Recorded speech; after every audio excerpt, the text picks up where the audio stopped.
আচ্ছা তোর ছোটবেলাকার বন্ধু তোকে রিকোয়েস্ট না পাঠিয়ে মাকে পাঠালো কি সিন বলো তো? আমি কি করে জানবো? কি মাথা ঠান্ডা করে দেখো। কোথাও একটা দেখেছি ছেলেটাকে, ধুর পুরি হয়ে যাচ্ছি, মনে পড়ে অ্যাকসেপ্ট না। করো না। ওমা ওই ঋষি হাজরা আছে না, বলতে আমার ছোটবেলাকার বন্ধু ঋষি হাজরা।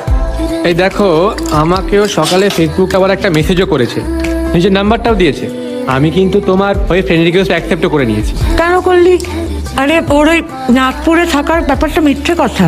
দেখেছি ছেলেটাকে, এখানেই কোথাও একটা দেখেছি। ধুৎ, ওমা মা এই বলছি আলোগুলো থাকুক না গো কয়েকদিন, বাড়িটা উৎসব উৎসব লাগে বেশ। তুই তো আমার সবটা অন্ধকার করে দিয়ে চলে যাচ্ছিস মিকি, আর আলো চালিয়ে কি হবে?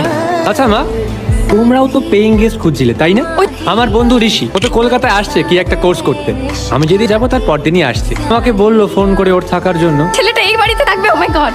ওই বয়সী কোনো ছেলেকে আমি আমার বাড়িতে ঢুকতে দেবো না। তোর বোনকে দেখছিস, ঢিঙ্গিপনা করা শেষ হয় না। হাই পাতিয়ে নেবে কোনো